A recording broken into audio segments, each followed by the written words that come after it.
Hello and welcome. Today, we're diving into something that's, well, absolutely crucial for planning your future, but it's one of those things a lot of us tend to put off. We're talking about creating a power of attorney for your financial affairs. And don't worry, we're going to break it all down and demystify the entire process, step by step. Let's just start with a really direct question. I want you to imagine, just for a second, that an illness or an accident suddenly left you unable to manage your own finances. Who would step in? Who would pay your mortgage or get into your savings to cover your bills? The thing is, for so many people, the answer isn't who they think it is. And that's exactly why this is so important to get right. So here's our roadmap for this explainer. We're going to start with why this is a problem you really need to plan for. Then we'll talk about the solution, your financial safety net. From there, we'll get into the nitty-gritty, choosing the right people, making it all official, and, super important, how you stay in control. And finally, we'll look at the safeguards that are built in just in case any problems pop up. All right, so let's start with the core problem we all need to think about. A lot of people assume this is just something for when you're older, but honestly, it's about being ready for the unexpected, no matter your age. It's about acting before a crisis hits. Now, here's the thing that catches so many families completely by surprise. We all kind of assume our next of kin can just automatically take over our finances if we can't. But legally, they can't. Without a power of attorney, even your husband or wife could be locked out of your accounts, unable to pay the mortgage or get the money needed for your care. It can be a real nightmare. So, what's the answer? Well, this is where the power of attorney comes in, and I want you to think of it this way. It's not about giving up your power, not at all. It's about proactively creating a financial safety net for yourself, completely on your own terms. At its heart, a power of attorney is just a legal tool that you create. You're called the donor, and you choose a trusted person, the attorney, to act for you if you can't. You're the one setting this up. You're the one defining the terms right from the very beginning. Now, you'll notice the name actually changes depending on where you are in the UK, but here's the key thing. The function is exactly the same. So whether it's called a lasting power of attorney in England or a continuing power of attorney in Scotland, a document made in one nation is still valid in the others. So don't worry too much about the different names. So what does this actually mean in the real world? Well, it means your chosen attorney can step in and handle all the day-to-day stuff, paying bills and claiming benefits, but they can also manage the much bigger decisions, like selling a property to fund your care. All of it done on your behalf.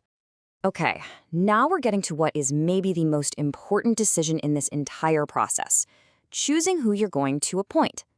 This is all about building your trusted team, and it's a decision that has to be based 100% on trust. So, who should you pick? It could be your partner, a family member, a really close friend. But before you make that call, you really need to think about the qualities they'll need to have to do this job well. Right, so your attorney absolutely has to be someone you trust completely. That's a given. But beyond that, they need to be over 18, they have to be willing to take on the role, and this one's really important, they should be good at managing their own finances. They need to be confident enough to make what could be some pretty tough decisions, always with your best interests at heart. Now, if you appoint more than one person, you've got a really critical choice to make. You can have them act jointly, which means they have to agree on everything. Every single decision. The risk there, if one of them can no longer act for whatever reason, the whole thing could just stop working. The other option is jointly and severally. It's way more flexible. It lets them act alone or together, and it keeps the power of attorney going if one person has to step down. Okay, let's switch gears and get into the practical side of things. How do you actually create this document? Look, it's a formal process, but I promise you, it's absolutely manageable. Now, you're going to want to pay very close attention to this because the signing order is vital. First, you, the donor, have to sign. Then, a certificate provider. This could be a professional like your GP or even just a friend who's known you for at least 2 years. They sign to confirm you totally understand what you're doing. And only after that do your chosen attorneys sign to accept the role. Seriously, if you get this sequence wrong, your whole application could be rejected. So, what about the costs? Well, there are official registration fees, which you can easily check online, but just a heads up, be aware of other potential costs. For instance, some GPs might charge a fee, maybe around £50 or so, to act as that certificate provider for you. And just remember, the process is a little bit different depending on where you are. In Scotland, for example, it's pretty common to use a solicitor, and they're the ones who also confirm you have capacity. And in Northern Ireland, you draw up the document, but you only have to officially register it if and when your mental capacity starts to decline.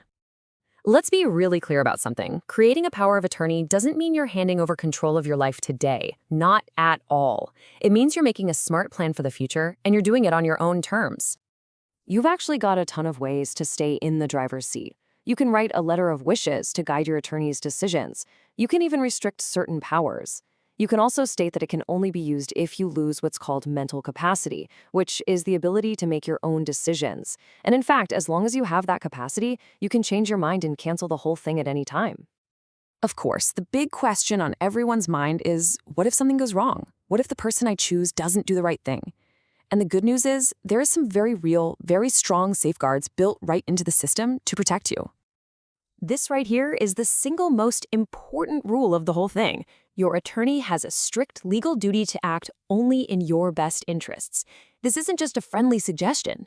It's a legal requirement that they are completely bound by. And it's really important for everyone, you, your family, your friends, to know the warning signs. Things like money going missing from an account, bills suddenly going unpaid, or someone being pressured to change their will. These are all huge red flags that something is wrong, and it needs to be looked into immediately. And if you or anyone else has concerns about what an attorney is doing, it's so important to know that there is a clear place to go for help. The Office of the Public Guardian is the official body that's responsible for investigating these kinds of concerns, and they absolutely have the power to step in. So that brings us to the end. We've walked through the what, the why, and the how of creating a power of attorney. The only question left to ask yourself is this: have you taken the steps to make sure your future is protected? Thanks so much for joining me.